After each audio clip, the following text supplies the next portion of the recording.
session's gone. All right, I'm going to go ahead and call to order this meeting of the Santa Barbara Unified School District for Tuesday, November 18th, 2014.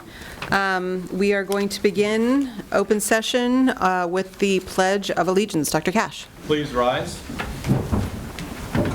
Ready, begin. I pledge allegiance to the flag of the United States of America and to the republic for which it stands, one nation, under God, indivisible, with liberty and justice for all. Buenas noches. Si alguien requiere de los aparatos para escuchar la interpretación de esta junta, los tenemos disponibles por esas puertas dobles. Muchas gracias. Thank you. And we do have headsets available for the hearing impaired if anybody needs them at the side table. That brings us to item E5, introductions, proclamations, presentations, or recognitions. Dr. Cash. Thank you very much, Madam President. It's with great honor that we recognize a student from now Dos Pueblos High School, but former Goleta Valley Junior High School student, James Roney. James was recognized recently as the first place Science Division winner of the Broadcom Masters National Science Fair. We are so proud of you, James. We understand, actually, that they're going to name an asteroid after you. A minor planet. Ooh, even better. And it's also my understanding that you had an opportunity to meet the president. Yeah. We, in our district's history, have not had any junior high school student go as far as you have and receive such a high honor recognizing outstanding achievement in science education. And we wanted to take the time to especially recognize you and present you with a certificate from the school district and the Board of Education, and also have an opportunity to have your display. When I heard that you had been selected to, first of all, to represent the state of California and then as a winner, I recalled that you didn't need your display when you came here previously as a junior high school student, as you so eloquently explained the problem, the methodology that you used to gather data, and how you explained your results were all deep inside your head, which said to me that this was something that you not only cared about, but that you knew very well. So I know board members may want to say something, but on behalf of all of us, the teaching and learning staff at the school district, we want to congratulate you. We also want to recognize your junior high school teacher, Ms. Kim Miller, who is with you tonight. One of our outstanding science teachers who has done year after year. She has inspired students to see way beyond their current capabilities and achieve things that they may not even think are possible. So I want to thank you very much, Kim, for that. James, I'd like to have you come forward and receive the certificate on behalf of the school district.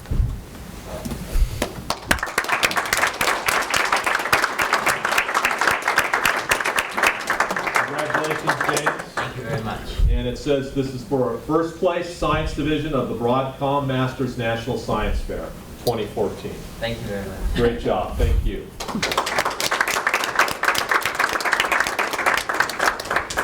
Congratulations to you, and it's a pleasure to see you again. And you know, fabulous surprise for us because obviously we've never had anybody go to this level before. And so thank you. And I don't know if it's something that you decided to enter, or if it's something that Goleta Valley typically sends candidates off to. And you'd have to shout if you want to answer me on that one. Is that something? Have you had other students, Ms. Miller, try? Several years ago, we had a student get to the national level. I think her name was Ashmita Kumar, a college student. Yeah. But we've never had a winner. Yay. It's from the California State Science Fair that they're called. That they're pulled out of it. So many congratulations, and congratulations to your family. Thank you for being here, and thank you for all the support that you give him all the time, since he wouldn't be here without his teacher on one side and his family on the other. It's a huge partnership. So thank you so much, and congratulations. Thank you. And you can take your display, and thank you for letting us look at it and display it this evening. Appreciate it very much.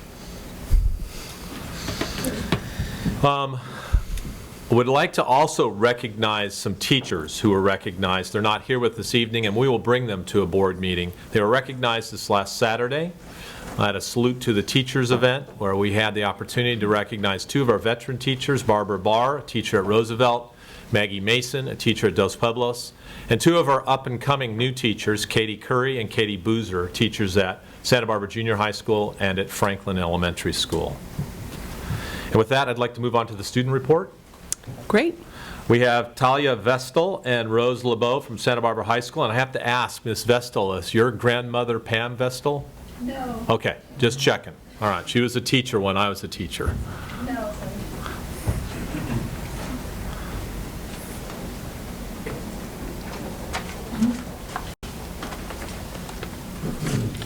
Hi, my name is Rose Lebo, and I'm from Santa Barbara High School.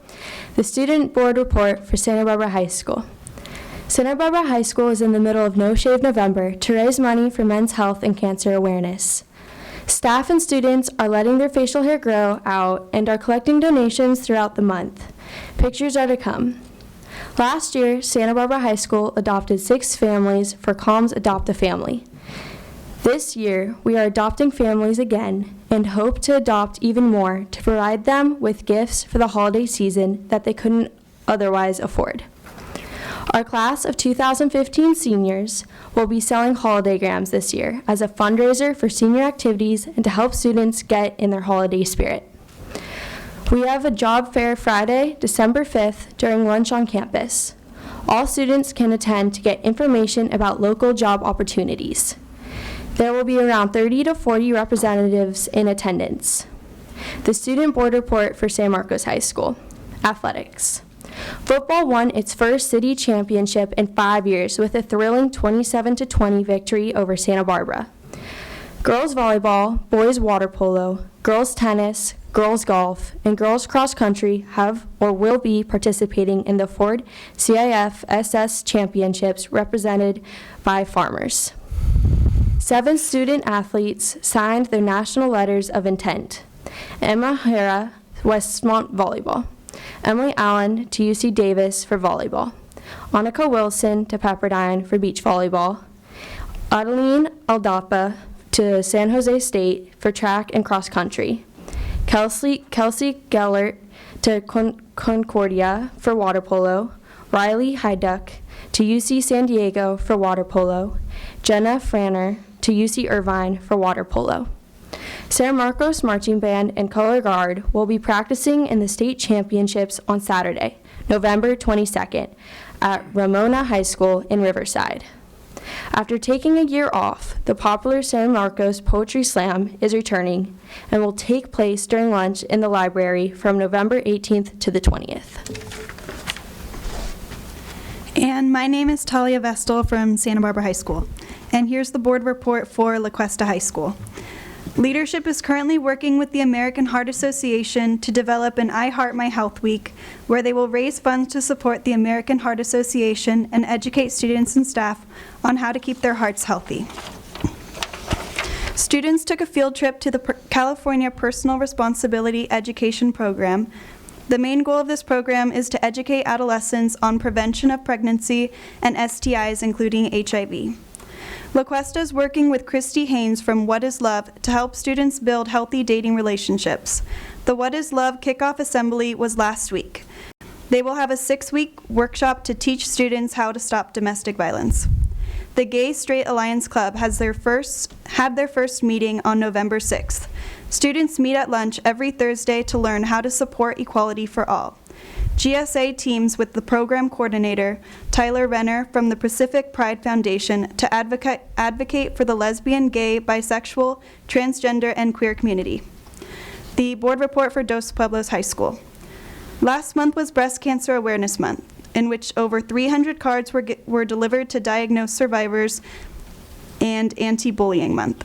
They did various events to promote awareness, including an anti-bullying conference at San Marcos. There will be 3 more anti-bullying events put on throughout the rest of the year by the Santa Barbara Youth Council. The first of 4 Race to Nowhere films were shown recently, and the turnout was pretty good. It was a great program that teaches the danger of too much work given to students and the harmful effects from it. The Wilde Party occurred a few weeks ago, designed as a celebration for Oscar Wilde's accomplished life and as a promotion LGBTQ awareness, which he greatly supported. The school is now trying to promote this year, and the Social Equality Club is very strong and has great attendance. The clothes drive, in conjunction with Community of Friends, successfully finished with nearly 100 Goleta families involved. On the same note, Dos Pueblos has a toy drive organized by the Community of Friends and serving local Goleta schools on November 17th. The food bank drive through November 20th and a canned food drive for the Unity Shop is from December 1st to the 18th. Thank you. Thank you. Thank you very much, ladies. Have a wonderful Thanksgiving. We're coming down to the last weekend for our performing arts shows at our secondary schools, and really all that's left is a really great show at Santa Barbara Junior High School. The title itself should be intriguing, Revenge of the Space Pandas, and that concludes on Saturday. And I have to say that I did attend Big Fish, the Santa Barbara High School production, and it was fantastic. It really was a great show. Congratulations to Otto and all the kids at Santa Barbara High School. I want to commend and compliment our schools and our school principals for their work in putting together their single plans for student achievement, which you just all had an opportunity to read over the past 10 days, as well as listen to principals and ask questions over the last 90 minutes. The changes in the format that were required and the requirement that it be tied immediately to the LCAP all really were changes, and I think our principals did a great job. I also want to commend and thank our incredibly hardworking staff as we go through so many changes in California. Our classified staff continue to support teachers everywhere they're at, and our certificated staff continues to work hard in creating a classroom environment for student success. A really unique thing, an important thing happened over the weekend, and that is the cutoff scores for Smarter Balanced Assessment were agreed upon by the 22 state consortium. And I'm going to talk a lot about it over the next 6 months, and I want to introduce the topic this evening in this report. There will be 4 achievement categories where levels 3 and 4 will be proficient and advanced. The cut scores for 11th graders, which you'll recall is the test that's to determine whether students are college and career ready, were established at 41% of the students would be proficient. And that's in English language arts, and in math it would be 33%. The elementary and junior high school cut scores were between 38 and 44% for English language arts, and 32 and 39% in mathematics. Highly rigorous assessment, highly rigorous standards. As a result of the analysis that was done in determining the cut scores, it was pretty much affirmed that that assessment has the same level of rigor as the NAEP, the National Assessment of Educational Performance, which has long been considered probably the most rigorous assessment our students take. I'll also say this several times. I know there'll be a tendency to try to look at those and compare them to the STAR results, of which we last had, but there really should be and cannot be any comparison because the cut scores are very different. I'd also like to say that it's important to recognize that it's likely that throughout the state of California, the number of students and percent of students that will score in levels 3 and 4 will be less than the current levels of proficiency in the California Standards Test results, and I think that's important. The assessment's more rigorous, and it's more rigorous because the standards are much more rigorous in English language arts and math. And finally, I'd like to let everyone know, because we won't meet until the middle of it, but the week of December 8th through the 14th is a very important week. It's Computer Science Education Week. And if you'll recall, last year we had almost every school participate in at least one event. Most participated in what is called the Hour of Code. And I've reached out to our principals and received responses from most all of them, and it looks like all of our schools will again be celebrating Computer Science Education Week, with the majority of them doing, as one principal quickly announced to me, hours of code as opposed to just an hour of code. And I'd like to wish everybody a happy Thanksgiving, and with that, that concludes the superintendent's report. Thank you very much, Dr. Cash. Board comments and correspondence. Ms. Idelson. I just wanted to mention, I attended the College Fair night on Wednesday, November 5th, and it was very interesting. They had lots of colleges and lots of our students walking around, and City College was well represented. But just a real nice evening out at Earl Warren, and very positive. So. All right, thank you. Oh, Mr. Let me thank our special ed staff, because I think we had a workshop since our last meeting. Yes, we did. And at Santa Barbara High School cafeteria, the room was full, and the staff did a great job in presentations and did a great job in answering questions. And it was, I think, what we sort of had wanted. It was a free flow of questions and answers and comments, and a lot less structured than these meetings. And I appreciated that, and I hope your staff appreciate it and thank them for me, us. Thank you. All right, that brings us to announcement of closed session action. Before we moved into closed session, we did have item C5, which was the appointment of labor negotiator, but the request to appoint Board President Kate Parker as labor negotiator for an item on closed session. That was item B3 with our unrepresented employee, the superintendent. And that was moved by Mr. Herron, seconded by Ms. Idelson, and the ayes were Parker, Herron, Idelson, and Paz, and Limon was absent, and that passed 4-0.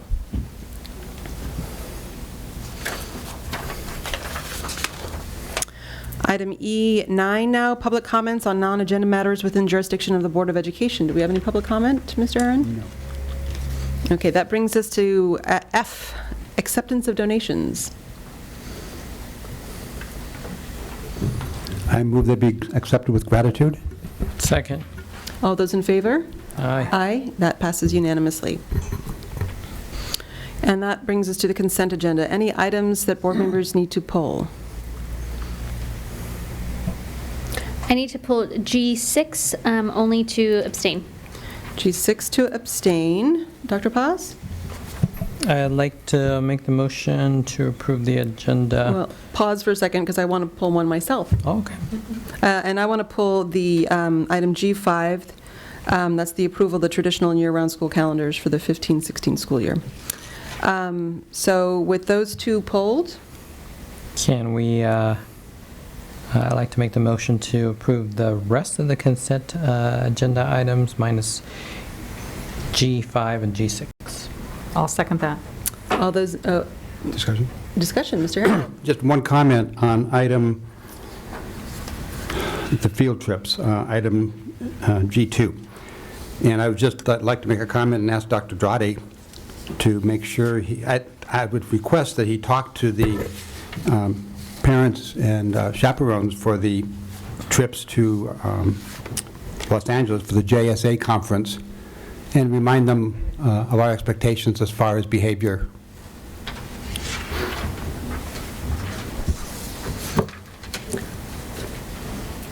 I'm a little curious now why those ones in particular, not all of them. Only from last year's experience. Thank you. There is a motion on the table. All those in favor? Aye. The consent agenda items G5 and G6 passed unanimously. Let's take a look at G6. This is the approval of human resources recommendations. Can I have a motion? I'll make the motion to approve G5? G6. G6. Second. All those in favor? Aye. Opposed? Abstentions? Abstain. That passes with Parker, Paz, Idelson, and Herron in favor, and Limon abstaining. 4-0-1. Moving on to the action agenda. H1, student discipline. Yeah, I'm going to do mine at the end, yeah. This is student discipline for Education Code 48918 in case numbers 1415-05, 1415-06, and 1415-09. I'll move 2014-15-05, along with the recommendation of the panel for full expulsion until June of 2015. I'll second that. All those in favor? Aye. That passed unanimously. I'll move 2014-15-06, full expulsion until June of 2015 in accordance with the panel's hearing recommendations. I'll second that. All those in favor? Aye. Aye. That also passed unanimously. In case 2014-15-09, a stipulated suspended expulsion for 1 school year ending June of 2015. I'll move. I'll second that. All those in favor? Aye. Aye. And that passed unanimously. Item H2, approval of additional variable term waivers for adaptive PE and administrative services. Dr. Cash? Ask Dr. Christensen to present this. Good evening. The Commission on Teacher Credentialing permits districts to credential educators using a variable term waiver. These types of credentials can cover statewide shortage areas and are typically used when no other type of credential can be issued by the CTC. Our school board is required to approve the waivers as an action item before the CTC acts at one of their regularly scheduled meetings. Consequently, the district requests the board approve the variable term waivers for an adaptive PE teacher and an administrative services waiver.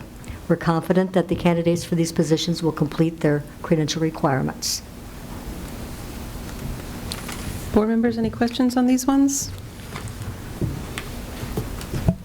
No, I'd like to go ahead and make a motion to approve the additional variable term waivers for adaptive PE and administrative services. Second.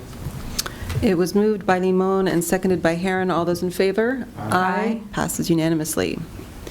H3, approval of Resolution 2014/15-21, the amended Conflict of Interest Code, an appendix pursuant to Government Code Section 87306. Dr. Cash. This is also Dr. Christensen. She's done a great job in bringing forward the conflict of interest information and professional learning for all of us. Pursuant to Government Code 87306, each local agency which has adopted a conflict of interest code is required to review the code beginning July 1st of each even-numbered year. We have completed, in conjunction with Best & Krieger, the review of the code and have amended it and the conflict of interest appendix. We are recommending that the Board of Education approve the amended conflict of interest code and the appendix pursuant to Government Code Section 87306. Any questions or comments, board members? I'd like to move the approval of Resolution 2014/15-21, amended Conflict of Interest Code and Appendix pursuant to Government Code Section 87306. I'll second it. All those in favor? Aye. That passed unanimously. H4, this is the approval of Resolution 2014/15-22, a resolution of the Board of Education of the Santa Barbara Unified School District approving the forms of the preliminary official statement, bond purchase contract, and escrow agreement to be prepared in connection with the issuance of the Santa Barbara Unified School District, Santa Barbara County, California, 2014 General Obligation Refunding Bonds. Dr. Cash. Ask Ms. Jeté to come forward and present this item. Good evening. I'm here to ask the board for permission to move forward in refunding the $15 million on the secondary high school bond. We approved this, or you approved this back on May 2013, and it didn't make sense to go at that time, and we were going for $17 million. It now makes sense to do that. We will save approximately $1.8 million of taxpayer dollars, and I'd like to ask permission to proceed with and approve the resolution. Thank you, Ms. Jeté. Board members. Mr. Herron? Number one, anytime we can save taxpayers' money, that's fantastic. Can you explain, you say 1.8 million, there's also numbers in there of 2.1 and 2.2, and it's something about current dollars versus real dollars. Yes, the 1.8 is what we would save right now.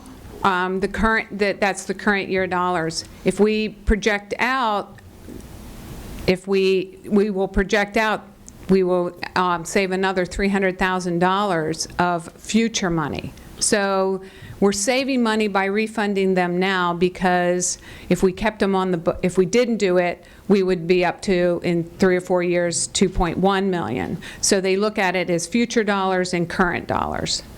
Okay, I thought it was current value. I mean, current value, sorry. Yeah, okay. So the taxpayers are going to see $2 million plus in the reduction of the property taxes. It's the current value of that $2 million is, I think, 1.8. Spread out over 86 parcels. Yeah. You know, I've corresponded with you, and my one concern is, again, I'm in favor of it, so, but somebody looking at the agenda doesn't hear that. Right. In fact, looking at the agenda, you can't tell anything. I mean, it's a bunch of blank documents. And I got burned with blank documents in 2010. And so it does concern me, but I understand the reasons for it.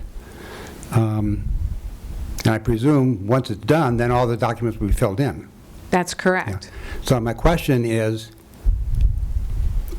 what parameter, who sets the parameters to make sure we do the sale and make those $1.8 million? Well, the good thing about that, we're doing a sale that we don't have to proceed with it if we don't want to. If we're not getting the numbers we want to get, we will pull back, and we don't have to do it. And somebody will tell us in that process, hey, yes, here's the expectation, it's not going to be met. Piper Jaffray will call us and say, remember when back in 2012? 12. Yeah. Thanks. You and I, we were on the call, and they won't go ahead and proceed if we don't say, yeah, that's a good deal and the savings is there. Okay. The same question I've had the last couple times. This is what they call a negotiated sale. Yes. And I know I've heard the arguments about why we don't do a competitive sale. Can anybody tell me again, have we looked into a competitive sale? Has the pros and cons been made, and we have made a conscious decision to go with the negotiated, or is that just, we're just following the advice of our consultant? No, the consultants and I have spoken at length, and David Castanocha. Before we bring this to you, we discuss whether we should go for a competitive or a negotiated sale. The negotiated sale lets us pull out without having to start over again to redo the documents, so to speak, to go out again at a better time, like 4 days later, 6 days, 5 days, a week, 2 weeks, whatever it may be. A competitive sale, we would have to pull everything back and we start all over. So that was one of that it leaves you more flexibility for the negotiated sale. But has anybody looked at what the expectation on a competitive sale might be versus a negotiated sale? I mean, are there dollars involved if we, I know this is not a volatile market, which is the main reason for a negotiated sale. Yes. But has anybody looked at the difference in the potential dollar savings by competitive? You know, I can't answer that question if they have actually, because they haven't, I don't know that. I didn't ask that question, if there would be any difference in the dollar amount of savings, because I would think it would be on the rate that we sold them. Right. That's so. Theoretically, in competitive, you might get lower rates. But I would think there's some experience in the market that would help on that. But yeah, I still wonder at some time if we shouldn't do a competitive. In the document, in one point, it says that the underwriter fee is not more than 1%. That's correct. But in the documentation of the projections, it's 0.525%. Do we have any control over what that number is going to be? I can ask. Because we were supposed to have someone here, but I guess they got stuck in traffic. In all the scenarios, it uses the 0.525%. I can have that answered in the morning. I'll be on the phone with Moody's tomorrow. I guess I don't need an answer. I guess I need verification that it's 0.525%, even though the document says they can charge up to 1%. Thank you. Any other questions or comments on this? Then I need a motion. Make the motion to approve Resolution 2014/1522. I'll second it. All those in favor? Aye. Okay, that passes unanimously. Thank you. Thank you. And we're now at H5, approval of Resolution 2014/15-23. This is an evening of resolutions on local reserves, CAP SB 858, Section 27 of the California Education Code 42127.01. Dr. Cash. Thank you very much, Madam President. This resolution is before you at the request of the board. As board members are aware, Prop 2, which was approved by the voters on November 2nd, created a public school system stabilization account, all of which included a rainy day reserve. And that rainy day reserve would kick in at the state level if all of the Prop 98 maintenance amounts were paid, if capital gains taxes were greater than 8% of the state general fund revenue, and if the state used test 1 for Prop 98, which it's only used a couple of times, and that Prop 98 would not be suspended, which unfortunately it has been a couple of times. So if all of that happens, and then the following year, we would be legally prohibited from having a reserve amount of greater than 6%. We do have the ability to go to the county ed office for an exemption, that only if we can prove that extraordinary fiscal circumstances exist. And that is currently defined as some form of multi-year infrastructure or technology project. It's not limited to that, but that's how it's currently been defined. This form actually came out from your association, the California School Boards Association, to repeal the portion of the law that was passed that restricts local school districts from having a reserve greater than 6%. And as noted in the resolution, 6% would not even cover the cost of 1 month's operational costs for our school district. So. Thank you. Board members? Ms. Limon?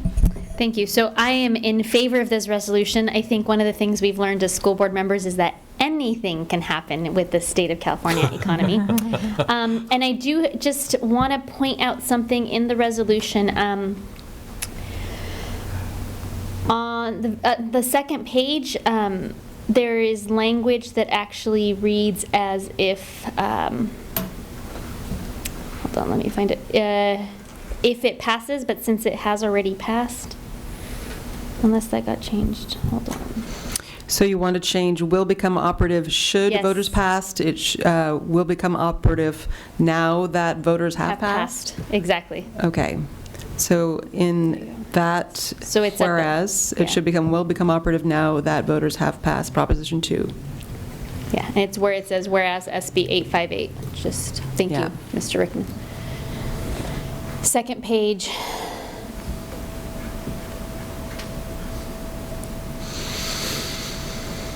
There we go, that paragraph right there.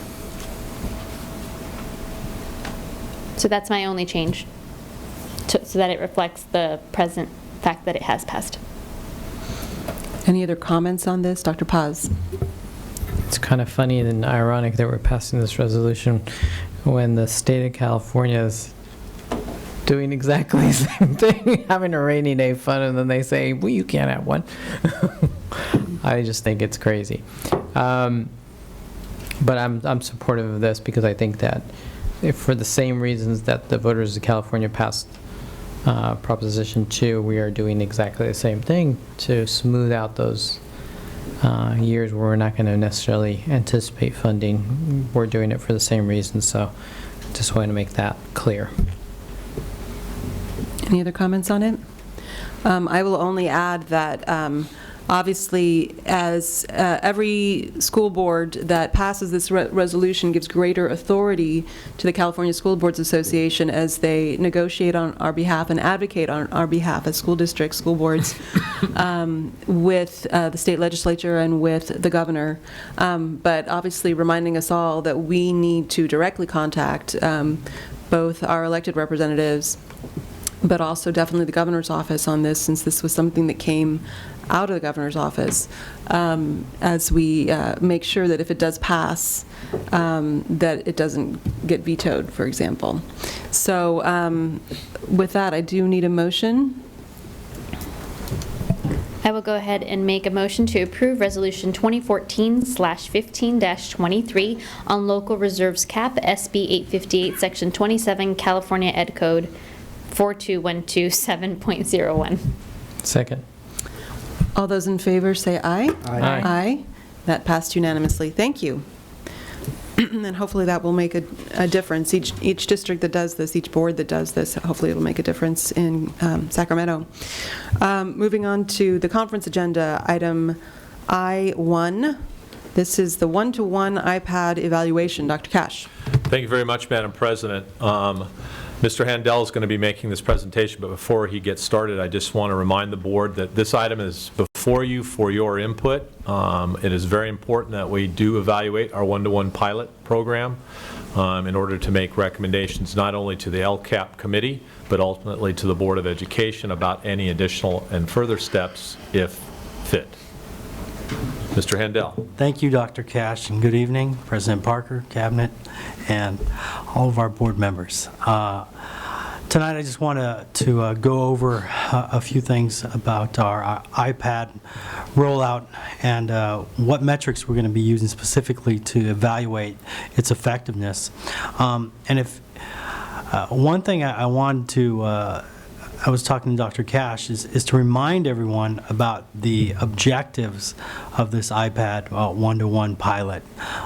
We have specific objectives that sometimes I find myself talking to community members when they're asking me questions about how it connects to student achievement and what have you, and to remind them that, well, actually to inform them that we have four specific reasons why we've piloted this one-to-one iPad project. So you'll see them up there. It's bridging the digital divide, access to current and timely curriculum, transform instruction, and to increase student engagement. And I think it's important that we remember that, because as we have these conversations, we don't want to confuse the public into why we are engaging in this pilot.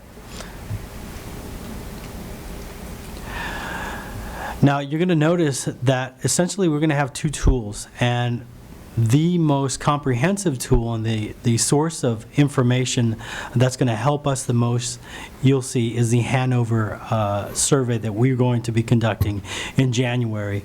It's going to be evaluating the top three of the four objectives that we've laid out tonight. The other information, or the other tool that we will be using to pull information, when we say student engagement, we're talking about attendance rates, we're talking about suspension rates, we're talking about decreases in truancies. Those are the pieces that we're talking about when we speak of student engagement. Those are the same metrics that we use in our LCAP, so those are the same bits of information we're going to be using when we're talking about increasing student engagement with the iPads. In order to be very explicit about how we're going to, whom we're going to be measuring, we're going to be looking specifically at the 3rd through 6th grade students of our iPad one-to-one schools, and they are Adams, Franklin, Washington, as compared to the other 3rd through 6th grade students throughout the district. So we're going to be looking at specifically attendance rates and suspension rates and what have you, to see how those students fare against the rest of the students in our other elementary schools. Now, there's an error right there where I put Ask DEC with La Cuesta and Alta Vista, because Dr. Cash and I were having a conversation of how exactly we were going to do this with students from La Cuesta and Alta Vista, because we know they have a challenging demographic to be measuring.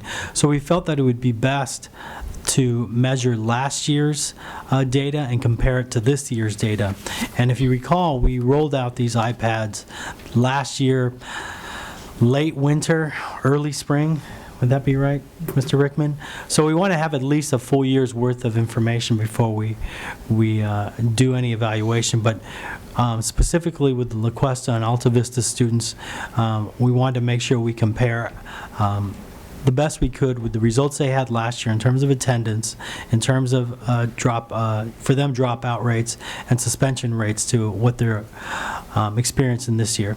So down at the bottom, you'll see the evaluation report, which will come via the Hanover survey, will be completed and presented by February 24th. So our plan is to roll out the survey, the Hanover survey, pull the data, put it all together and be presenting it to the board in the winter time.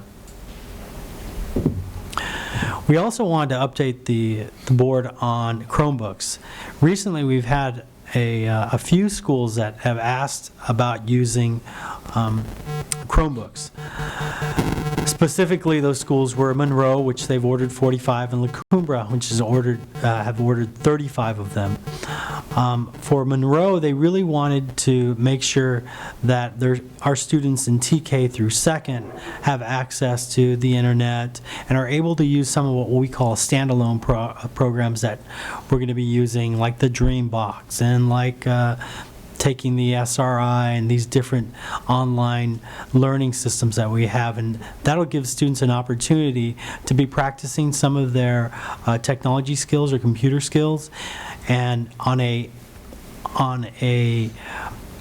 item or a computer device that doesn't have so many gadgets, if you will, or so much potential that a student wouldn't be able to fully utilize it, meaning that our iPads have a huge potential to be doing a lot of great things on it. The Chromebooks aren't as comprehensive with all the bells and whistles that they have, so students essentially will be on a Chromebook to engage in specific learning systems, not something that they need to be creating certain projects or what have you. At La Cumbre, the Chromebooks will be limited to students in their math support classes that I'm certain you guys had an opportunity to speak about tonight during the single plan reviews with La Cumbre. But just know that as we visit schools and as we begin to take a look at some of the programs that we have in place, that Chromebooks are being looked at, and we want to be able to see how those devices function and perform for what they're intended to serve, and as, like I said, for standalone projects and access to the internet and the learning systems that we're currently utilizing. And I think that's it. Questions, please. All right, board members, Mr. Herron. Can you describe the Hanover survey? How long is it? Are the kids themselves taking it? Yes, so the students will be taking a Hanover survey, as will students, as will staff, to be able to gauge those first three objectives that we mentioned earlier in the presentation, and parents as well. Yes, parents, students. Okay, parents too. Parents, students. The same and teachers. survey, or is one geared towards third graders and another towards parents, or? Yes. They're for third. No, I think they're all the same for third through sixth, and then we have a different one for our La Cuesta students. But specifically aimed at one-to-one. Correct. Ms. Limon. So I have a follow-up question about that. So if you go to the very first, I think it was the first slide, it said the iPad objectives. So you have these 4 objectives, and I'm just wondering if the survey is going to address all target audiences to try to inform our understanding of all 4 of these objectives, or only certain ones? Because for example, I see the curriculum one, and I'm like, well, would students and parents be able to contribute to our knowledge of that by asking them curriculum questions, or is that best for a teacher? I'm just trying to understand if really all entities we're serving contribute to our understanding of all 4, or if there's some that are specific to certain objectives. So the Hanover survey is going to be focused squarely on the first 3. They won't have access to the information about student engagement. They will be focused on the top three, which is bridging the digital divide, access to current and timely curriculum, using the best technology, and transforming instruction by integrating technology into the curriculum and instructional practices. Those specific questions are going to be embedded into all of the different surveys to some degree or another for each one of the target groups. Okay, and so of all these, I mean, these are digital divide, curriculum, instruction, and engagement of sorts. Is there any interest, or maybe not at this time, in assessing student outcomes? Because, I mean, does using an iPad actually increase student achievement of sorts? Is just this not the time to ask those types of questions? Does that come later, or? We don't believe now is the time to look for student outcomes. We think right now those 4 particular objectives, I believe, maybe somewhere down the line may have impact on student achievement, but at this time I think it's too early in the process to start looking at student outcomes. Okay, thank you. Ms. Idelson. Will you be, would the study divided up according to grade and classroom the students were in, or is this going to be generalized across? I think what we're going to see is site to site. We'll see site to site information, but we'll pull it all together. We'd have to work with Hanover a little bit to see if we can disaggregate it at that level. I'm certain we can, if that's the way the board would like to see it. But for the most part, the information, however you guys want us to disaggregate it, that's what we'll request. And also by subject matter, really, is that being singled out, or no? It's no, not it's so much. no. Okay. Dr. Paz. I would also be interested in kind of looking at this in terms of considering those domains and seeing how much crossover we have between all the groups that we're surveying. So in other words, if we had a set of questions that was the same or touching upon the same construct within the first area, that would be repeated in the student one, the teacher one, the parent one, so that we can kind of get a sense and triangulate our data Yes. better. Yes. So if we could do that, that would be great. We certainly will. Ms. Limon? Sorry, another question I thought about. How are we going to ensure that we have a sample size that is meaningful, so that not just one school where they have access to computers or can quickly fill out surveys is the only school that's informing our understanding? How are we going to make sure that the other schools, parents who speak Spanish? We're going to work very closely with the principals. That's what I'll tell you. Okay.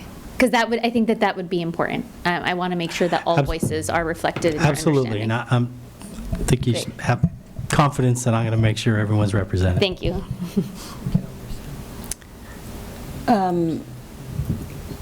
I guess my biggest question is who's developing the actual survey questions? Because when I look at the objectives, I can see that bridge the digital divide would actually probably be fairly easy to survey, assuming that you're getting all aspects of student demographics as part of it, and including one of the questions being, do you have access to technology at home? And clearly you must be also doing some surveying of students at the non-iPad schools so that you can control and compare between the schools that have it and the schools that don't. But things like access to current and timely curriculum and using the best technology, like even in this, I'm not sure what the word best means.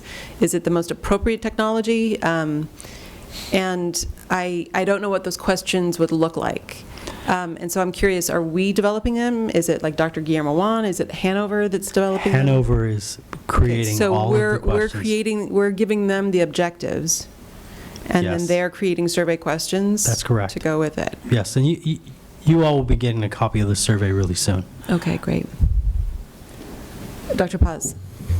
Is there going to be any pilot testing of the survey before it's administered to a larger group? Not that I'm aware of right now. Okay. But we will work closely with Hanover, and I'll bring that up.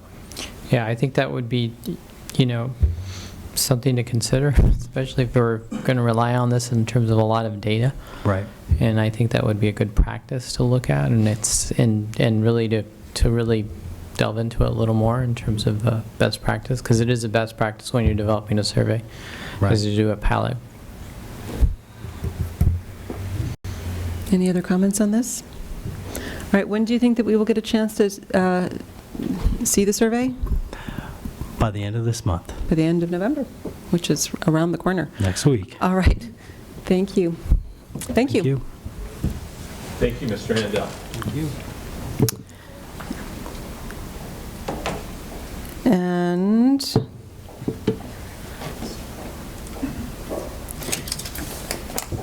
we're now at I2, discussion of English learner interim reclassification criteria. Dr. Cash. Thank you very much, Madam President.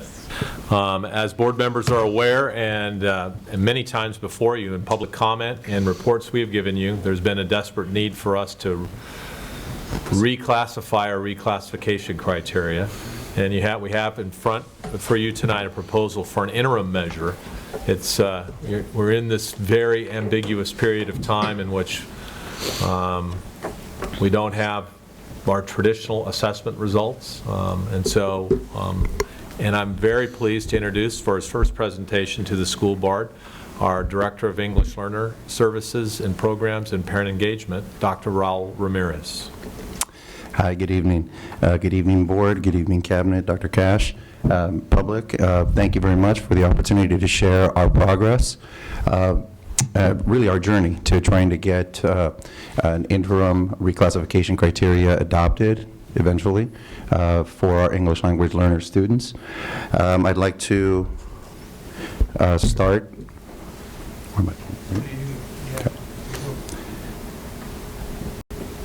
Just by providing a few objectives to my presentation, to the work that we've done.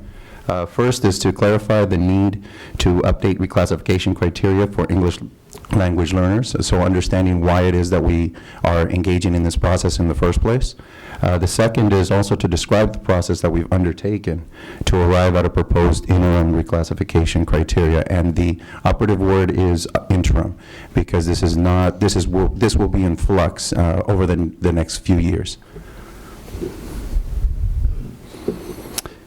So I'd like to start by providing everybody with some background on reclassification of English language learner students, English language learner students. First, the purpose of reclassification criteria overall is to assess English language proficiency and also to ensure access to a rigorous curriculum.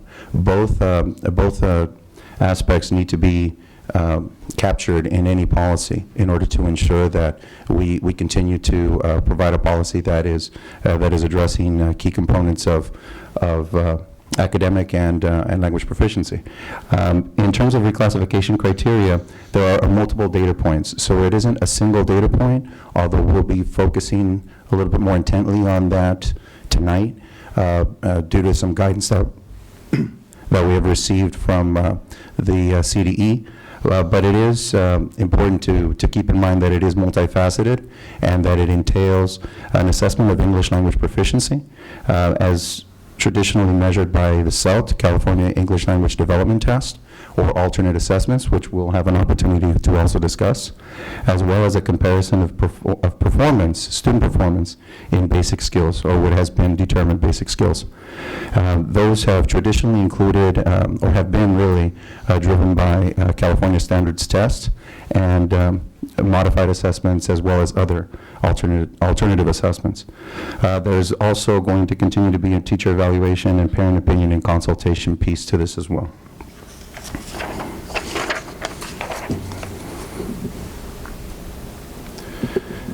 So some of these documents you've already received beforehand, so it's going to be really important to reference those as background. But to begin with, there were two separate CDE memos issued in the past year.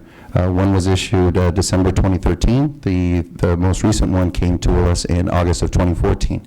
Both of these established CDE's response to AB 484, which essentially suspended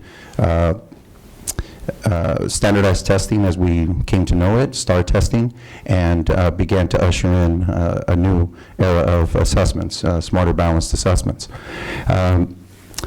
That has left us with a lot of questions and a lot of latitude to decide at a local level how to select an alternative assessment to measure basic skills.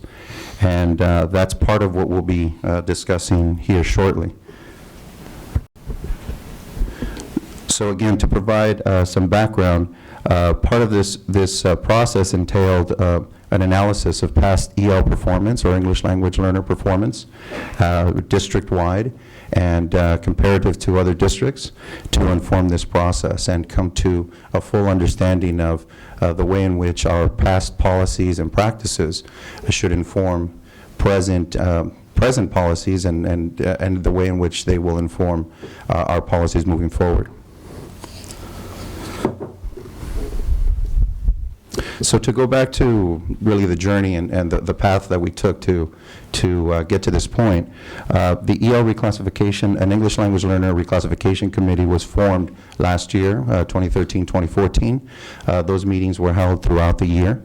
And the composition of the committee included teachers from the elementary, junior high, and high school levels. Parents, our two parent representatives also happen to be our DLAC co-presidents, and administrators at both site and district level, as well as representatives from our special education department that also helped inform this process. The EL reclassification committee really came to a conclusion late last year to go ahead and recommend adoption of SRI, Scholastic Reading Inventory, to replace the fourth criterion, the criteria measuring basic skills. And that SRI has since been updated and is called SRI College and Career.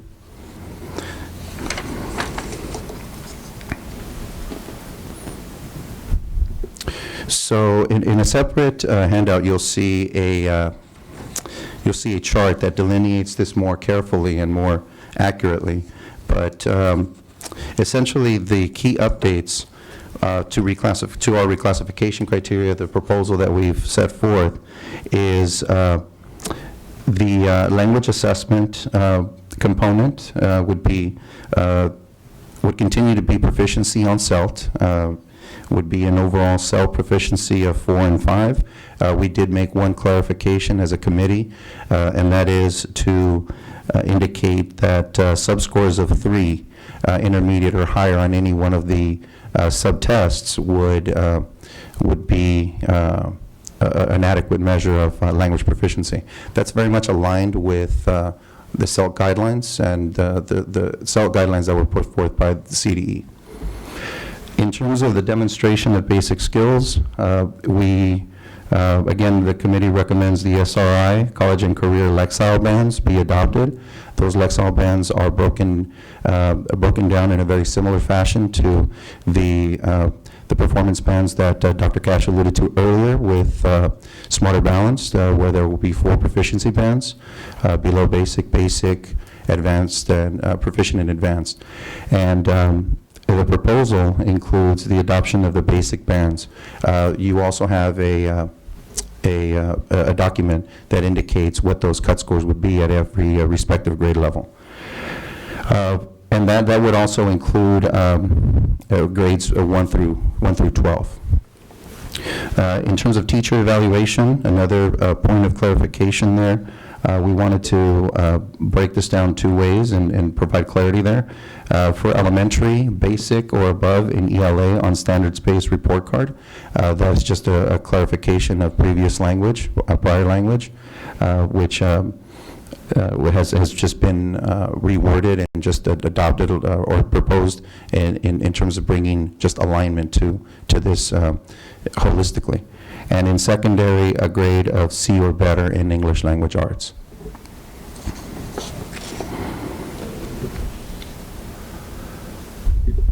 In terms of the process for gathering input that we've entertained up to this point. Obviously, the EL reclassification, their work, the EL reclassification committee, their work has been tremendous up to this point. Meetings were held throughout last year and consistently throughout. And then most recently, we had another meeting in October where we really now started talking about greater details of this proposal. In addition to that, we do have a DLAC meeting that will take place on the 20th. It was originally scheduled for the 13th, but we had a little bit of a shifting in terms of the DLAC after consideration with the executive board, and but it will take place here on Thursday, on the 20th. And in addition to that, part of the process for gathering input has really been to solicit the input of administrators at the school and district level. And that has happened also most recently in the past 6 to 8 weeks, really. So pending your thoughts, your ideas on this, we've formulated a few important next steps that we need to consider. First is to implement the plan to assess all EL students with SRI College and Career. I'm very happy to report that we are making tremendous headway here. Although sites are at a little bit of a different level in each grade span, we really are moving very aggressively toward this and formulating plans. I think there's a great sense of urgency and awareness about the need to move forward. We also would like to establish an EL committee to continue to inform the process of supporting students. I've already asked our reclassification committee to be reconstituted as such, and many members have expressed the willingness to stay on and continue to see how this policy, how the data supports and informs this policy once it has been formally adopted. And we also need to establish a plan or continue to develop a plan to inform all stakeholder groups of the interim reclassification criteria. The messaging of this is critical because we want to make sure that our parents, students, and community understand really what the potential impact is for their students and can bring it down to a very personal level in ensuring that we as district personnel, school site personnel have a full understanding of its impact and how it will play out, and our students and parents will understand how all of this, what all this means for them and their academic outcomes.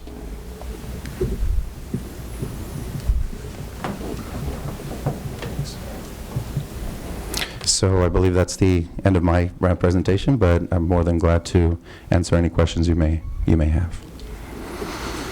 Board members?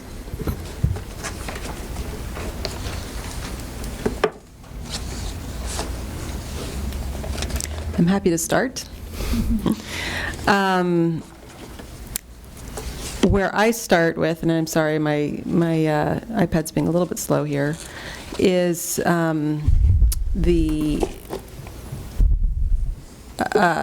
reclassification criteria at elementary versus secondary. And it looks like a pretty big change to me because when we were relying on the CSTs, there was an expectation of proficiency, essentially. In fact, in older days, it was even, more towards advanced, above proficiency cut level. And we expect all of our students, regardless of whether or not they're English learners or not English learners, to be at grade level and to have some level of proficiency. And so when I think of a C grade in a secondary school, I think of that as a passing grade. Whereas when I think of basic at the elementary level, that is a student that is not at grade level. And if you reclassify a student that is not at grade level in English language arts, there's still somebody that needs to be at grade level. And so we need to support that student, and yet you might be taking away funding to support that student to get to grade level. And so I guess I need to hear more about the thinking around that. Absolutely, Madam President. So what I would like to and what we have discussed is that when we talk about reclassification, we are looking at language proficiency.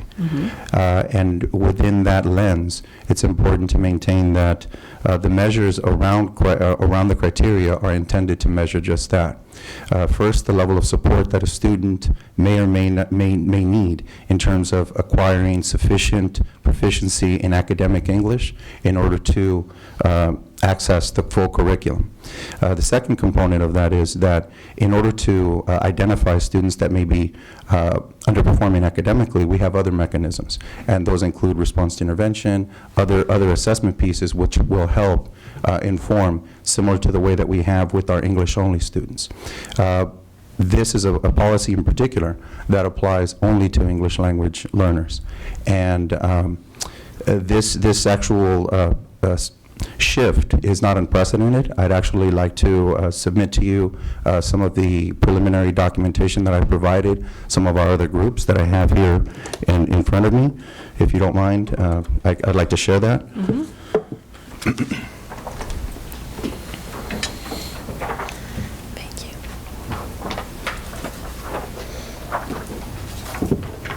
Thank you.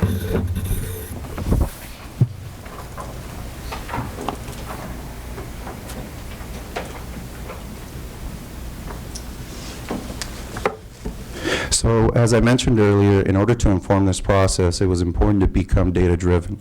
And part of the data that we looked at was looking at 20, actually there were a total of 22, including Santa Barbara, districts that were very similar, very aligned to us in size, scope, unified districts. We looked at, what I did was I went ahead and compiled data, trends that really circulated around reclassification. If you look at the second page, what you'll see is a breakdown of a number of those districts and the reclassification criteria, including the grade spans that they've chosen to formally adopt. The third page actually includes a breakdown of two other similar districts to our own that moved forward with adoption of very similar criteria to the one that we have presented to you, that have demonstrated very high level of achievement, not only for their English language learners, but for their population at large. Districts that have very similar demographics to our own that have proceeded with this. Now, in a vacuum, the reclassification criteria is only one piece of the larger puzzle that is effectively supporting our English language learners. Your concerns are very warranted. There is actually a lot of dialogue, internal dialogue, that we've had to that very question that you posed, but we feel very confident that the criteria is fair, given what we've seen in other districts, given the guidance that we've received from CDE, and also allows us to focus a little bit more intently on our programming and supports outside of this policy, and the monitoring, of course, of our students who have reclassified and who will reclassify, as a means of ensuring that their success is being fostered and supported. Well, thank you. This is exactly the kind of information that makes me happy to receive. It's going into a level of detail that I really appreciate. And Thank you. It lays out, when I was looking at the first sheet, the first thing that went through my head was, but I want to see how these districts were doing. And I really appreciate that was on page 3.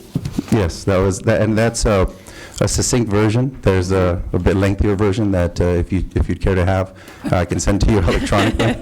Thank you. All right, other board members.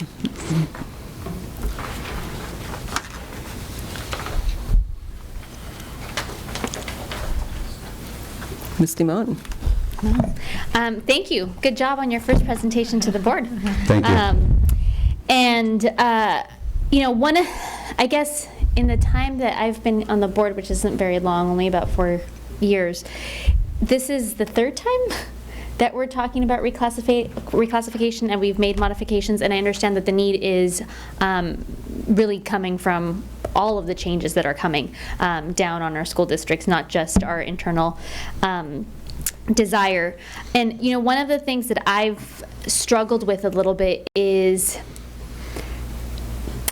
in some ways, I think Ms. Parker touched on it, is we want the students who need help to receive the help, and if the designation is what will help them. But at the same time, we all cringe when we hear of that senior that is still classified as an EL student. And so how do you feel this interim option really helps us manage that balance of sorts? It's a very complex question. Ultimately, we will have to do a whole lot more at looking at data more progressively, more proactively.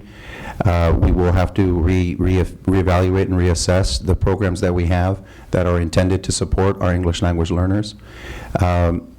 And a part of the LCAP goal is to diminish and really get to the point where we have no long-term English language learners.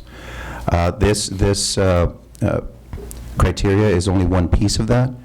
We expect that this will allow a few of our students that for a number of other reasons that may not be directly tied into language proficiency, it will allow them to reclassify, which will really eliminate the need to provide them a service that far too often they don't necessarily need. And by that I mean at the secondary, an additional class, additional supports that may prohibit them from being able to fully access other interests, including other electives. So to come back to that question, it's a very complex question. Ultimately, we will have to really look at this more comprehensively, which is part of the reason that I've really asked the reclassification committee to stay on board in order to help that process. And one of the commitments that I made to them personally was to ensure that we would be revisiting the data that came out of our SRI, so that we don't wait a year or 2 years to revisit this policy. It becomes a living document that we can adjust if we feel that it's warranted, if we feel that the data bears out and that the student outcomes are indicating that we must. So I think that really it's a very multifaceted aspect, and so there isn't necessarily a simple answer to that, but the reclassification criteria, once you have an opportunity to review those documents, you'll see that we were a little bit outliers in terms of the criteria that we had set out before. And this is perhaps a little bit of a readjustment in order to provide a more focused means of measuring language proficiency. And one more question. You've talked about a few years. What does interim mean to you right now? Interim would mean at the very least 2 years. 2 years, okay. We're looking at 2015 as being a time when we can anticipate that we'll be receiving data back from Smarter Balanced. However, in 2016, we're expected that the CELT will actually go away, and we will be having to revisit that as well. So the interim part, for different reasons, may stay with us for a number of years, just as a lot of these assessments begin to take shape, and it is going to put us in a period of flux. What I can say, however, is that in researching this, as a district, I think we're out ahead of many other districts. That I've already been contacted by a few other districts that are interested in finding out what we're doing and what our approach is. And I think that's a positive sign that we're being very proactive about that. And then, sorry, I do have one more question. Sure. Which is, if there are students who could benefit from the interim change, do we then do some kind of retroactive look at students who could potentially benefit from this? So if someone was classified a different way in the past and this way benefits the student in some way, in some better way, do we ever look at that? Well, we're going to be looking at all our students. All our students most recently, as of September and October, took the CELT once again. We should be expecting those results back in January or February. So that will give us another opportunity to look at every single student that is currently classified as an English language learner. And one of the important pieces with this is going to be the progress monitoring that takes place after the fact.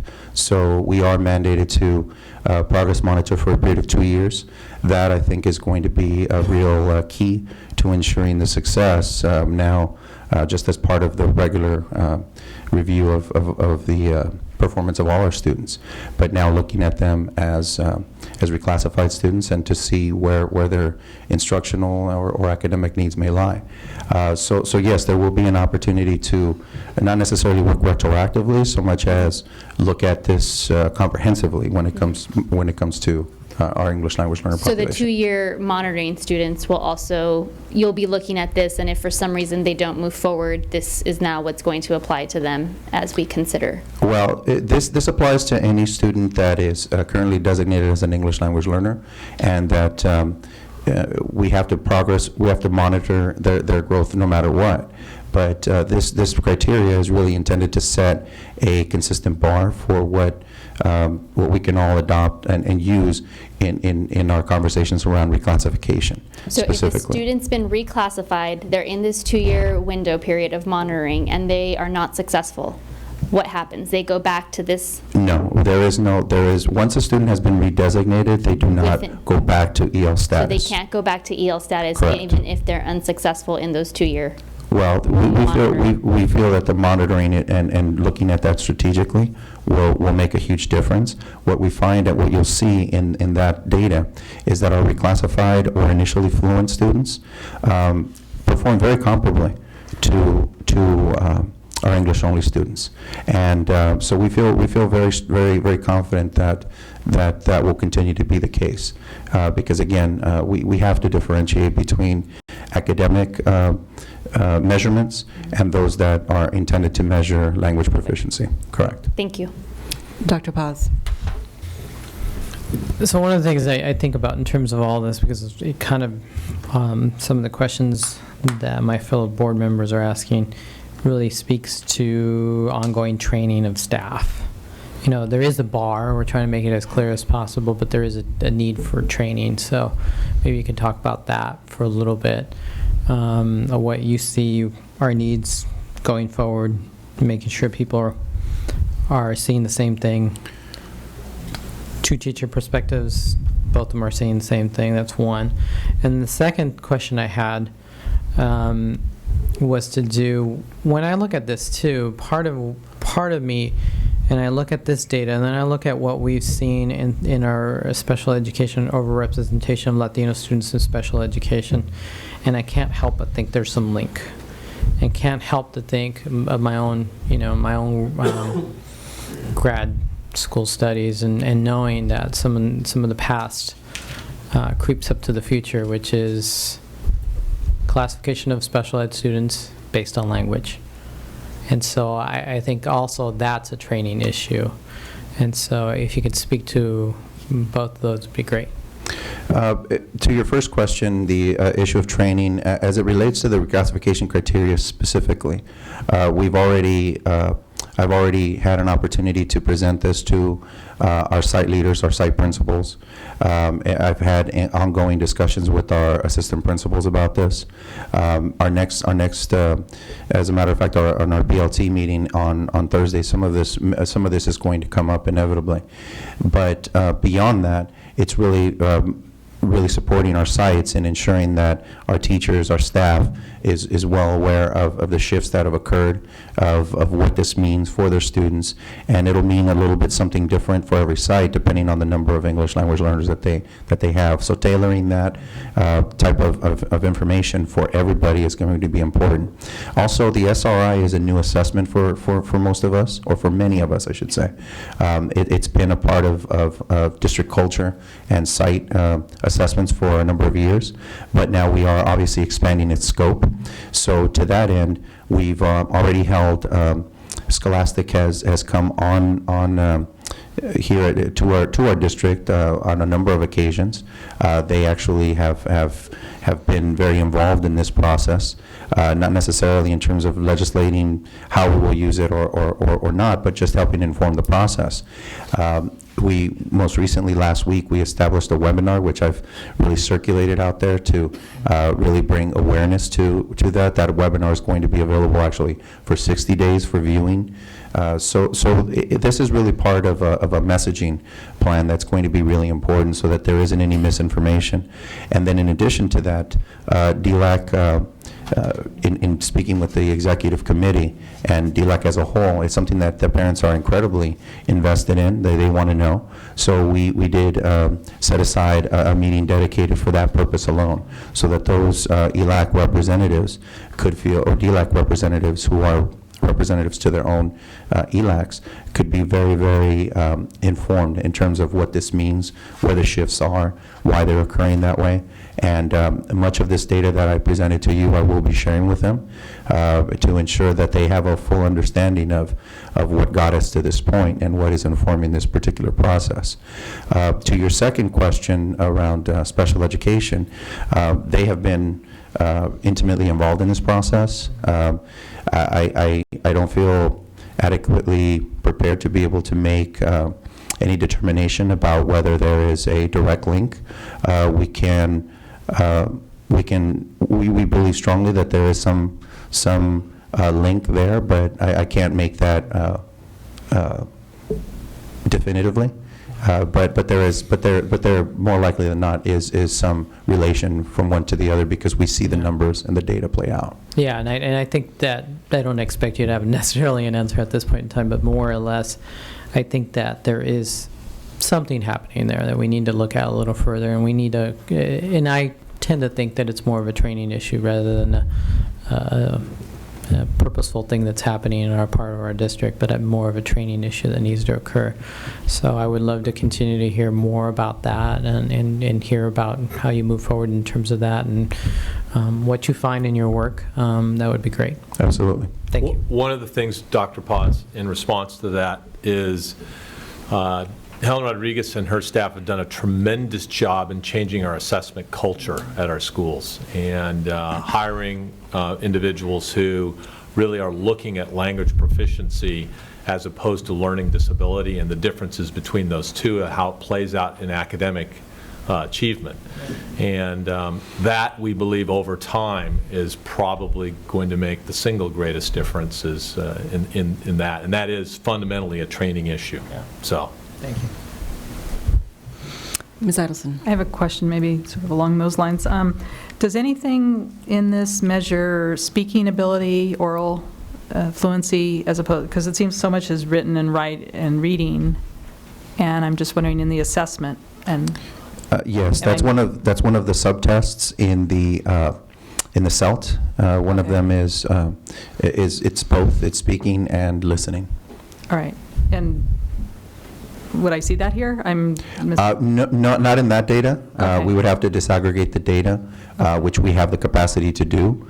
I've been working with a few people from Illuminate on being able to provide a comprehensive report that provides us with not just a holistic measure of CELT, that means the overall, but also provides us subscores or scores on subtests, one of which is will disaggregate the oral language from the listening and speaking.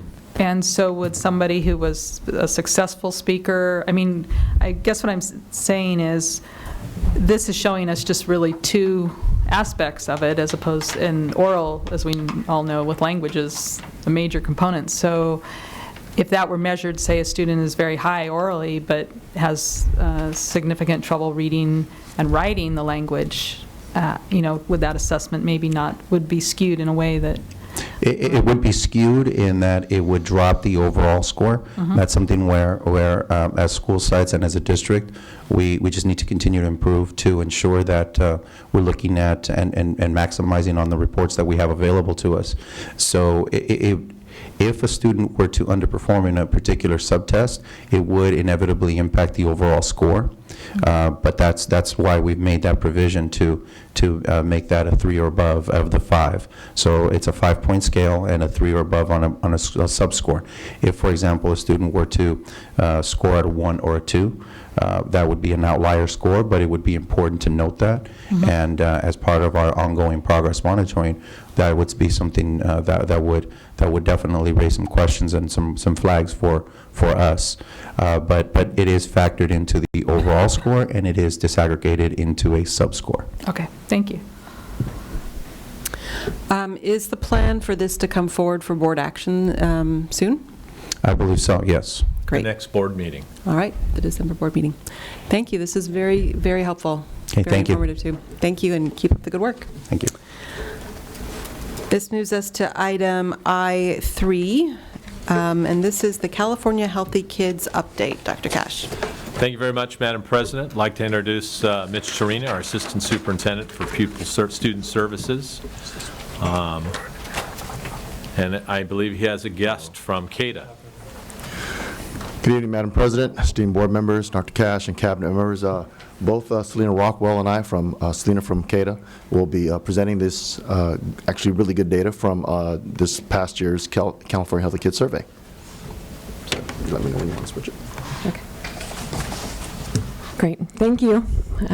So yes, I'm Selena Rockwell from CADA, Council on Alcoholism and Drug Abuse, and this is the survey from last school year, so the last school year's data. And what we're going to be covering today is we're going to look over the demographics of which students took the survey, and then we'll do a brief look at the alcohol, tobacco, and other drugs, the data specifically and trends over the past years, and then we'll look at violence and safety, and final mental health, some mental health indicators. So in our demographics, we actually did really well this past year. Usually between 60 and 65% could invalidate the data as far as response. So we had really good response from grade levels. Also, just a reminder that this was an off year, so we do not assess and survey our 5th graders. That's why they're not up there. This year they will be surveyed.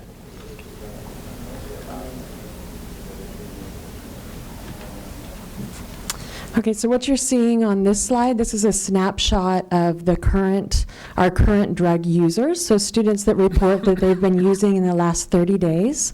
So this shows you, what you see on the vertical axis is the percentage of students that report having used. Okay, so we consider them current drug users.